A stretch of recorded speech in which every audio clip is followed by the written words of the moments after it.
You can get this product and so much more at www.safariltd.com. And don't forget to use the coupon code SpinoDude to save 15% on your next order and show your support for the channel.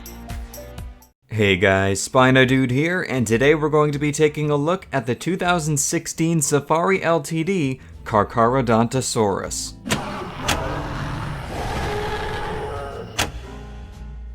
Alright, so first of all I want to send out a massive thank you to Safari Ltd. for sending this figure over to the channel. This review is made possible by them, as well as the next few reviews from Safari Ltd. If you catch the unboxing video that I put up a little while ago on the channel, you'll remember that we got 6 brand new figures, and this Carchar was one of them. Now, I had a lot of people recommend this figure to me, and I've had quite a few people, particularly Spino Guy, if you're watching, you've been asking me to review this one for a long time, and I'm happy to finally have my hands on it. Now, I was never too crazy about this figure.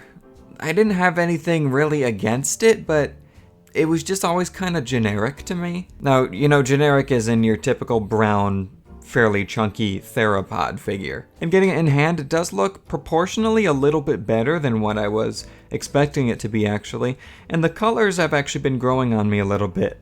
They are still very basic. It's mostly just brown, but there is some nice faded striping going on. I believe those stripes were airbrushed on, and they look quite nice on the tail. I do like the more saturated yellowish color that's on the throat. I do kind of wish that was a bit more prominent though, because it just kind of blends in when you're looking at this figure as a whole, but still a nice addition nonetheless. But yeah, the colors, nothing to write home about, but they work, and I think that they look pretty nice overall for just being your typical brown color palette for a theropod dinosaur. But anyway, one thing a lot of people really liked about this figure was the detail. And I do have to say the detail is beautiful on this figure. And I've really been appreciating it the longer I've had this figure.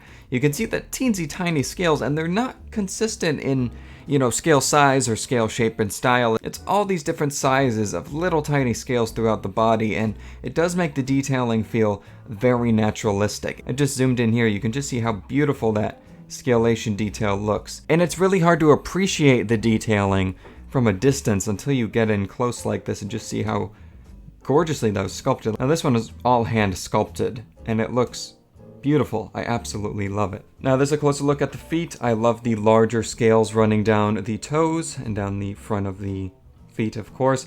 The claws are all done in a black color, same with the hands. And the hands are one of my biggest problems, well, mostly the entire arm. The arms are proportionally way too large on this figure in comparison to the rest of the model, particularly the hands. But overall, the arms are just too big. It doesn't distract me too much though, and I do kind of like how the arms look, especially from the front. I like this angle right here.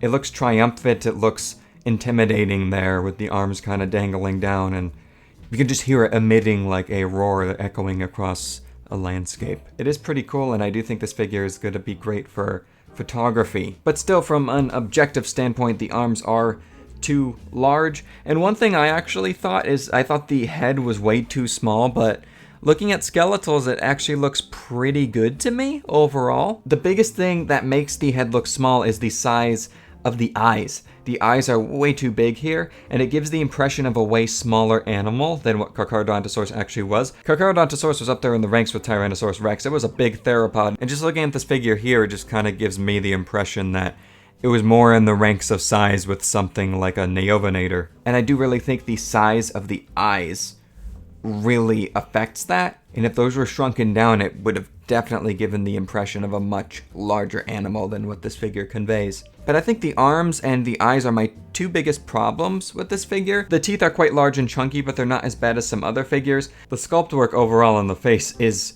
quite beautiful though. The nostrils and the ears are carved out on the sculpt there. I do really like how that warm yellowed tan color creeps up onto the face. And of course you can also argue that the feet are too large on this figure, but I really don't think the feet are as bad as other figures we've gotten in the past from Safari. And this figure is extremely well balanced for a biped figure as well. I also really like this little curve in the tail as well. Maybe it's a little bit too extreme, but I just think it looks nice and complements the pose. The tail doesn't look too awkwardly stiff, and they could have easily had it pointing straight towards the ground to make it a tripod, but they didn't. But anyway, I think that pretty much covers all I have to say on this figure. Overall, I'd say this is a pretty good theropod figure. It's definitely far from my favorite. I'd say if you don't have this one, and you're a fan of Carcharodontosaurus, go for it. Like I said, it's not the best thing in the world, but it's a really solid figure that just looks nice on the shelf. And in case you're wondering how large this figure is, it measures in at about 8 inches long, which is about 20 centimeters. And in terms of the height at the highest point, which is the top of the head there, we are looking at about 4 3/4 inches, which is about 12 centimeters. And for a quick comparison, here's our consistent size comparison for Safari LTD videos with Safari's mascot, Bernie the Gator. And I also wanted to bring out another Carcharodontosaurus figure that Safari made. Probably my favorite theropod figure from them overall,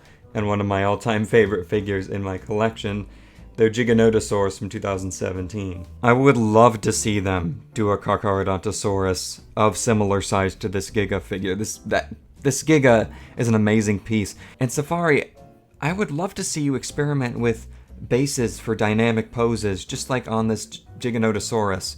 I think that it worked so well and it gave the Giga such a nice dynamic pose. And while I still like the pose on the Carchar from some angles, even though it is a little generic, it would have been so much cool to have it in like an active prowling stance or something similar to the Giganotosaurus. But anyway, guys, that is going to do it for this review of the Safari LTD 2016 Carcharodontosaurus.